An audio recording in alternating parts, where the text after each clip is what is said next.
RMC.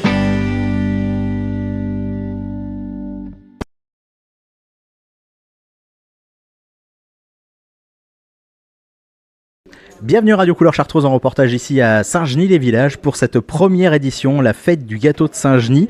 Donc on a eu une conférence, on a eu un atelier photographie aussi par Anthony justement, on va en parler un petit peu. Et puis le concours du gâteau de Saint-Genis avec une dizaine de gâteaux qui ont concouru.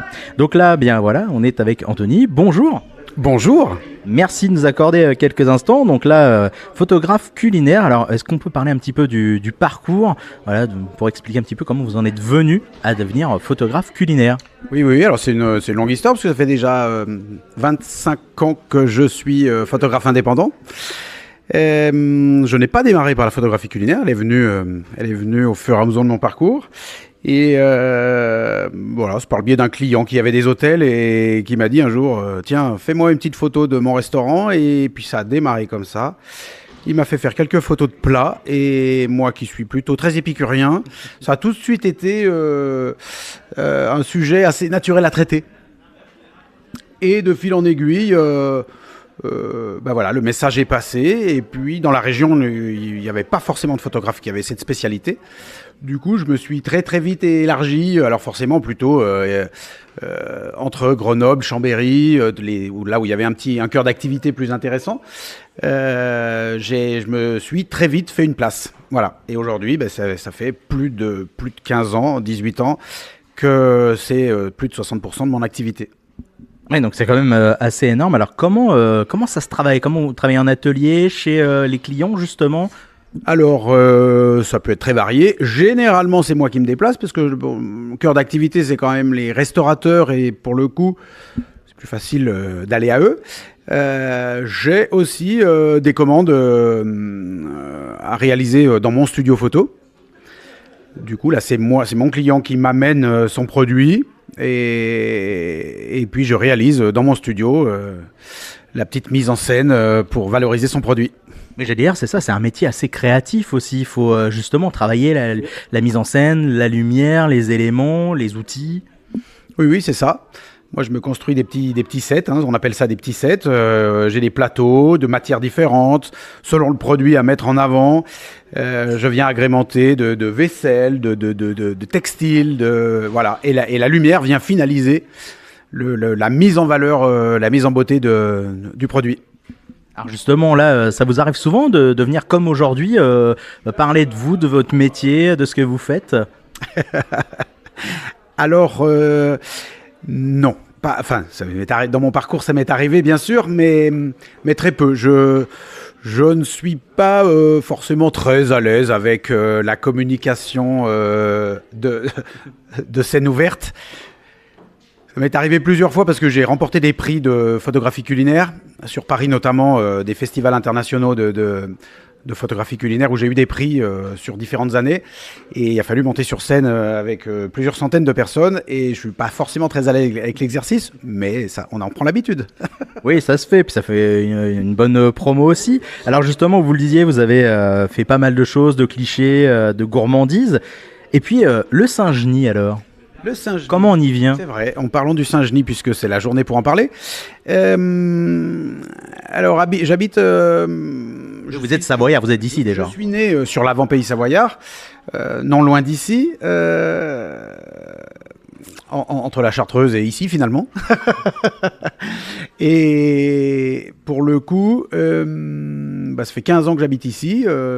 Quand j'ai eu mes enfants, il me trottait dans la tête de dire il faut mettre ce patrimoine en avant parce que je trouvais qu'il manquait d'envergure. Et que tout le monde faisait son petit truc dans son coin, puis c'était un peu vieillissant, la communication de la mairie, des choses comme ça. Puis j'ai rencontré la confrérie, ce qui a créé des liens, et tout ça a fait mûrir l'idée de faire un livre sur l'histoire de ce patrimoine savoyard. De ce gâteau, parce que la confrérie, on croirait que ça pourrait dater de très très longtemps. Je crois que non, c'est pas si vieux que ça finalement. Je crois que c'est 2007 si j'ai bien vu la date. Il va y avoir bientôt 20 ans, finalement c'est ça, c'est 2007, la naissance de la confrérie. Voilà, c'est une confrérie qui est très active et avec qui je suis devenu très vite copain. Et puis, du coup, j'ai intégré les rangs. Vous avez été intronisé, du coup. J'ai été intronisé. quand je leur ai parlé de mon projet, ils ont dit non mais là on peut pas passer à côté de de ce que tu vas mettre en place, et ils m'ont soutenu, ils m'ont aidé, et aujourd'hui en même temps que parler et transmettre le gâteau de Saint-Genis, et bien du coup ils transmettent aussi l'ouvrage que j'ai réalisé. Alors justement, pour ceux qui regardent la vidéo, bon, ceux qui écoutent à la radio, il va falloir aller sur la chaîne YouTube de la radio pour le voir. Vous avez mis combien de temps à travailler justement cet ouvrage? Parce qu'après, il a fallu justement faire ces différentes photos. Vous avez travaillé en collaboration? Entre l'idée et la sortie, il s'est passé 2 ans. Mais du moment où je me suis dit, allez, j'y vais, parce que pour le coup, j'ai fait tout en auto-édition, donc c'était un gros budget à assumer. J'ai dit, je me lance parce que j'y crois. Et en gros, la réalisation, c'était 1 année. Et là, on le retrouve où? L'écriture, le sourcing, rencontrer la descendance de la famille Labully, puisqu'aujourd'hui, on avait Christiane Labully. Donc je suis allé l'interroger, lui piquer des photos, des petites anecdotes, essayer de chercher des infos qui n'étaient pas forcément écrites au sein de leur famille, mais c'était la mémoire qui parlait. Oui, c'est ça aussi, ça permet d'écrire, d'avoir une trace quoi, justement de l'histoire. C'est ça. Je le voulais un petit peu comme ça, facile, pas forcément des détails très approfondis parce qu'il y en a pas forcément.